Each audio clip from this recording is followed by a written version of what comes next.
Hello everyone, welcome back to my channel SF with AK. This is Aman Kumar and I'm a 22 times certified Salesforce developer. This is part 3, the final part of our Apex design pattern series. In part 1, we covered creational patterns, singleton, factory and builder. Creational patterns answer how the objects get created. In part 2, we covered behavioral patterns, strategy, observer and command. Behavioral patterns answer how the objects communicate with each other. Today, we are completing the series with structural patterns, adapter, decorator, and facade. These are all about how the objects are composed and organized into larger, cleaner structure. By the end of this video, you will have learned all the 9 design patterns and write your Apex code in a great way. Let's get into it. Here's the plan for today. Quick recap of part 1 and 2. Then we will cover the 3 structural patterns. Adapter, which bridges incompatible interfaces. Decorator, which adds behavior by wrapping and not by subclassing. Facade, which gives you one clean interface over a complex set of subsystems. I'll walk through the Apex code for each one, and at the end, we will see all 9 patterns together in a single view. Okay, recap of what we have learned so far. In part 1, we learned about creational patterns, which answers how the objects come into existence. Creational patterns are of 3 types. Singleton. This pattern is useful when you got a class where having 2 instances of same class would cause problems, like configuration managers, cache handlers. So you lock the class down, create a private constructor, one static variable for the instance, and one public static method to get that instance. And you will have a singleton class, which will make sure you only have one instance of any class in a single transaction. Factory. The pattern is used when you need to create different types of objects depending on some condition. So instead of scattering that decision all over the code base, we put it in one place, the factory. When the caller says, I need a notification sender, the factory figures out which one to build and then returns that notification sender, builder. This pattern is used when you are working with an object with multiple fields. Some might be optional, some might be required. So instead of a huge constructor where you might forget the order of the input parameters, you change those parameters using different methods and call the build method at the end, which will validate and return the new object if everything is successful. In part 2, we covered about behavioral patterns, which answers how the objects communicate with each other. Behavioral patterns are also of 3 types. Strategy, where we replace the multiple if-else blocks with swappable algorithm classes. The class doing the actual work never changes. You extend by adding new strategies. Then observer pattern. In observer, so instead of adding multiple actions into a trigger handler, each action becomes its own class. The trigger just relay that message and the subscribers react to that message independently. Then command pattern. So in command, you wrap actions in objects. So you can log them, undo them, queue them, which is not possible by calling the method directly. These are the 6 patterns that we have covered so far. I'll put the video links in the I icon. You can go and watch the previous videos. Today we add the final 3 patterns. So what are structural patterns? If creational patterns answer how do I create the objects, and behavior answers how do the objects talk to each other. Structural patterns answer how do I compose the objects into larger organized structures. It's about fitting pieces together, making incompatible things work side by side, adding capabilities without changing the existing code, hiding the complexity behind the clean interfaces. Think it of like Lego. Each brick has a simple interface. The studs on the top, the tube on the bottom. You can compose them into anything because they follow a consistent structure. Structural patterns give your code the same composability. We've got 3 patterns to cover today: adapter, decorator, and facade. Let's start with the adapter pattern. The adapter pattern. If you do any kind of integration work in Salesforce, this pattern is going to be very important. Here is the problem it solves. You are integrating with an external system, let's say an ERP system. That API returns contacts with field like a given name, family name, contact email, but internal Salesforce code expects get full name, get email, completely different structure. Now, the quick approach is just to reshape the data that we receive from the ERP system, then deserialize that response and concatenate the names, grab the email, and it works until the ERP vendor updates the response and rename the fields. Now, we need to update multiple classes, maybe 10, 20 classes where we reference the old fields. This is exactly the kind of mess the adapter pattern prevents. So here's the mental model. When we travel internationally, our phone charger does not fit the wall socket. The charger has an Indian plug, the wall has a US socket. What do? We buy a little adapter, we plug our charger into the adapter, plug the adapter into the wall, and everything works. Your charger did not change, the wall did not change, the adapter just translates between them. That is exactly what we are doing in code. We define an interface that represents how your code wants to work with context. That's your wall socket. Then you write a small adapter that wraps the ERP response and implement your interface. The adapter handles all the field name translations. So your business logic only ever talks to the interface. It has no idea there's an ERP object, and the day ERP vendor changes their API, you just open one file, the adapter, fix the mapping, and every other class in the code base keeps working as it is. That is the power of this pattern. And it's not just ERP. Anytime we are integrating with something external that we can't control, payment gateway, a marketing platform, a legacy system, the adapter is our best friend. Let's see the code, how we write that. Okay. At the top, we have one contact record. That's the interface that we have. In this, we have two methods, get full name and get email. Next, we have ERP contact DTO. This is the external class which will have the given name, family name, contact email. We cannot change this class. The names or the parameters comes directly from the ERP. And next, we have ERP contact adapter. It implements the one contact record. Our business logic sees it as a regular contact, but internally it wraps the ERP contact DTO and translate the field names. Now, when your code needs a contact, it gets one contact record. It doesn't know or care that behind the scenes, it's actually an ERP object being translated. And the key benefit, when the ERP changes their API, they rename contact email to primary email. We update one class, the adapter. Every other class in our code base stays exactly the same. Let me show you how this will look like in Apex. Okay, this is a one contact record interface. For the demo, I have written four methods here: get full name, get email, get phone, and get company. Then we have our ERP contact DTO, which has the field names that are being passed from the ERP, and we can't control these names. So we cannot change it at any time. Then we have our adapter, which implements the one contact record interface and has all the methods and do the logic that needs to be done to translate the data as per our Salesforce needs. Now, for the demo, I have also added a second external system. Let's say HubSpot. The field names might not match the exact HubSpot, but just for the demo, I have created another system, HubSpot Contact DTO. It has first name, last name, email, phone, company. And then we have a HubSpot Contact Adapter, which is again implementing one contact record interface and has all the methods that we need. For the demo, I have adapter pattern demo. We are simulating external API response here and then passing these responses to our adapter, ERP adapter and HubSpot adapter. That will return us the one contact record. Both will return the same object. Now we are passing that same object to a method called print contact, and the print contact only accepts one contact record. It does not care if it's coming from the ERP or the HubSpot. And we are using that contact to get the full name, email, phone, company, and any other field that we want. Let me run this node so you can see the output.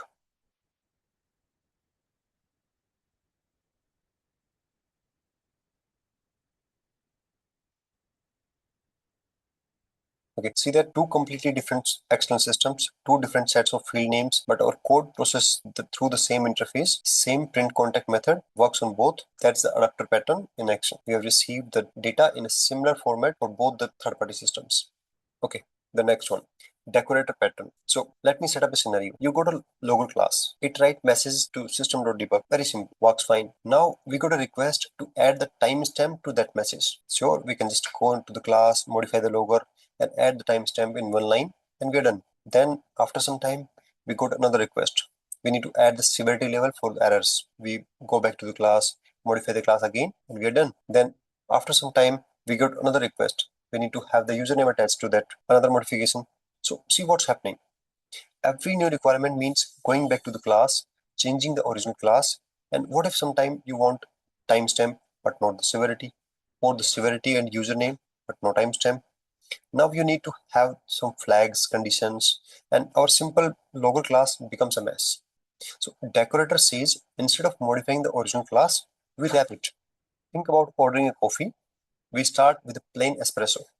That's our base. If we want to add milk, we just add the milk. We don't modify the espresso. We want sugar, we add that too. Someone might want caramel syrup, we add that. Each topping wraps around what's already there. The original espresso never changes. And we can combine toppings in any order, in any combination. In code, both the base class and every decorator implement the same interface. A decorator takes one logger in the constructor. That's the thing it wraps. When you call log on the decorator, it does its one thing, like prepending a timestamp, then passes the message down to the inner logger. We can stack them. So timestamp wraps severity wraps debug logger. 3 layers. Each one does exactly one thing. Want to drop the timestamp layer? Just remove it from the chain. Want to add a new layer? We just write one class, wrap it in, and nothing else changes. So no modification, just composition. That is our decorator pattern. So let's take a look at the code. So we have our one logger interface. In that we have one method, log. We have a debug logger that implements that one logger and extends that method and prints the message. Now we have our decorator, timestamp decorator, that implements the same logger class or the interface. Then in the constructor, we pass that logger, and in the log method, we append the timestamp before the message. And that is how it will work. Let's take a look at the Apex implementation. Okay, the one logger interface with just one method, log, everything else will be in the separate classes. Then we have our debug logger, which is our base class. It just prints the message, whatever we pass to this. Now we have our timestamp decorator. It also implements the one logger class. It takes one logger in the constructor. When you call log, prepends timestamp to the message and then calls the inner log message or inner log method. So it adds the timestamp and delegate to whatever's inside. Now we have severity builder, which is doing the same thing. We have our interface, then the inner class, then the severity that we pass, and then we call the log message. Then we have a user context decorator, which also implements the same one logger. Then we pass that to the constructor and then call the log message, and it will add the username to that class or to that message. Now the magic happens when we call the decorator. So this is our decorator pattern demo class. We have one method run and we have multiple tests that we need to run here. So first we are calling the debug logger, plain simple message, account record saved successfully, nothing else. Then we append the timestamp to that message. We call the timestamp decorator, and inside that timestamp decorator, we call the one logger class or the debug logger class. Then we call the log method and it will print along with the time. In the third test, we use the timestamp as well as the severity and then debug logger. For the fourth one, we had all timestamp decorator, severity decorator, user context decorator, and then debug logger. For the fifth one, we changed the order. So here the timestamp was first, we moved that to third one. We started with severity, then user context, then timestamp, and then debug logger. Let me run it and then I'll explain what happened. So this is decorator pattern demo root run.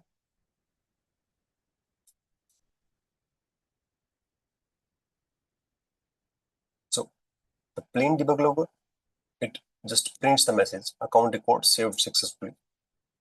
For the second one, with timestamp decorator, it appended the timestamp to that message. For the third one, with timestamp as well as severity, it appended the severity and then the timestamp. For the fourth one, where we had all three, timestamp, severity, and user, it appended the user, then the severity, then the timestamp, and then the message. For the fifth one, we changed the order.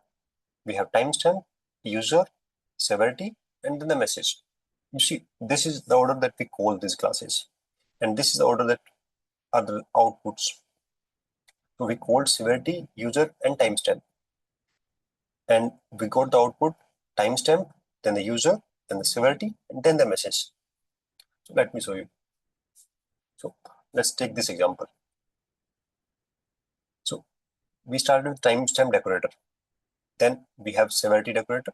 Then we have user context, and then we have debug logger. So what will happen when we initialize the constructor? It will go from right to left. First, it will initialize the debug logger. That is this particular debug logger. Then it will initialize user context decorator. So in that, because we need to pass the inner class, which will be debug logger that we passed, and it had a private variable got assigned to that particular variable. Then we call the severity decorator. In the severity decorator, we passed the warning, and it also accepts the inner class as one logger, which was this particular class. This is the class that has been constructed now, and we passed that to this class, and with this, along with the severity. So we stored the severity here and the message. Now at the end, we pass timestamp decorator, and we pass the whole context to timestamp. But when we call the log method, it will run backwards. First, it will run the timestamp decorator. So when we call the log method along with the message, it first append the timestamp. So it will come here in the log message, append the timestamp along with the message, and call the inner class dot log method. So it will call the log method of other class. Now the inner class for the timestamp decorator was the severity decorator. So it will call the log method of severity decorator. So then it will come here. In this one, we have the message that already has timestamp, and in that we will add severity, and then we again call the inner class, and now the inner class will be user context decorator. Now we pass that to user context decorator and call the method of log, and in that we got the username and then appended the username, and again call the inner class, which is now the debug logger. And we are calling the method of debug logger, which simply prints the whole message. That's it. That's how the decorator pattern works. So the key takeaway here is we wrote debug logger once and never touched it again. We added 3 completely new capabilities without modifying a single existing class. Each decorator is independent, testable, and reusable. We can always change the order in which we want to print that or do any action. That's all about decorator pattern. Now let's move on to the facade pattern. Last pattern of the series, facade pattern. The problem, so you need to onboard a customer. Sounds very simple. But behind the scenes, we might be having 5 different steps. We might need to validate the account data. We might need to check the duplicates. We need to insert that record. We need to send a welcome email. We need to log it into the audit trail. So these are 5 different services that we need to do. And every piece of code that onboards a customer needs to call all the 5 in the correct order. So if we let the caller manage this directly, they're going to have duplicate logic everywhere. We might miss a step. We might call it in a wrong order. That could result in bugs or compliance issues, So the facade pattern says hide all of that behind one clean method. So think about a TV remote. Behind your TV, there's a receiver, a decoder, a display controller, a speaker system. So we don't interact with all of that. We just press the power button and the remote is facade. One button, all the complexity hidden behind that. So in code, we create a facade class that orchestrates all the subsystems. It has one public method.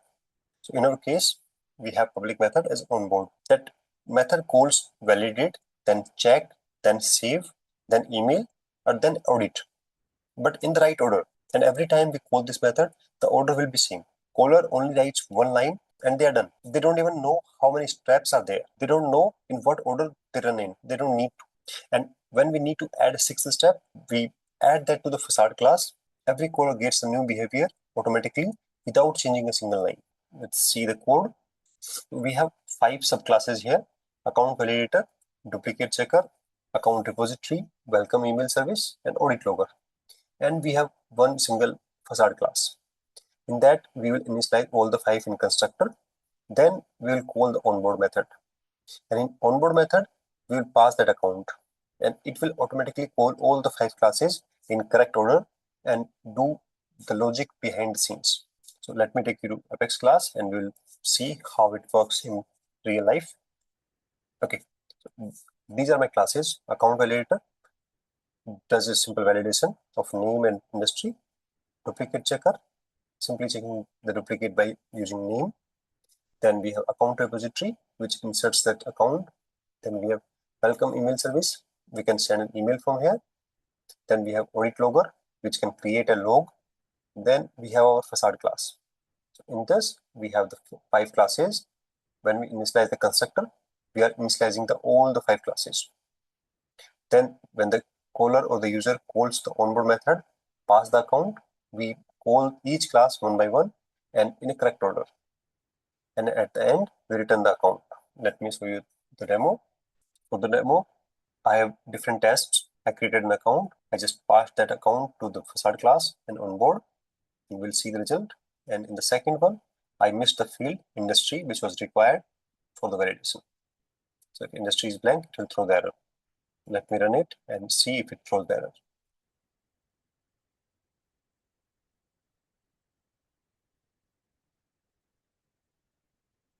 Okay, so the test one is successful and step 1 was completed, step 2 was completed, step 3 was completed, step 4 was completed, step 5 was completed, and the onboarding was completed. So caller just wrote one line and we have the account ID. In the test 2, validation was failed because we did not pass the industry and it caught the validation error in one step and no further steps were processed. We stopped at the step number 1 itself. That's how the facade class works. Okay, you have all the 9 design patterns now. Let's see them all together. Creational patterns. So in creational, we have singleton, we have factory, and we have builder. Singleton, one instance in a single transaction, control object creation, and there are no duplicates. Factory, it centralizes the creation process. Caller depends on the interface only, and they don't know what's being done in the backend. Builder method, step-by-step construction with validation at build. Then behavioral patterns. In behavior, we have strategy, swaps algorithm at runtime without changing the calling code. We have observer that broadcasts events to multiple independent subscribers. Then we have command pattern that encapsulates actions as objects, enabling undo and login. Then today we discussed structural patterns, raptor, decorator, and facade. 9 patterns, 3 categories, each one solving a specific real-world problem that we face in our day-to-day development. So you don't need to use all of them in every project. But knowing these changes how you think about your code. When you see a growing if-else chain, you will think of a strategy pattern. When an integration is getting messy, you will think of raptor. So these patterns are tools. The more tools you have, the better architect you become. And that's wrap on the Apex design pattern series. All 9 patterns, creational, behavior, and structure. I hope this series gave you not just code to copy, but a way of thinking about software design. Because at the end of the day, design patterns aren't about memorizing class diagrams. They are about recognizing problems, knowing which tool to reach for. If you found the series helpful, please like the video, subscribe to the channel, and share it with someone who is leveling up their development skills. Thanks for watching, and I will see you in the next one.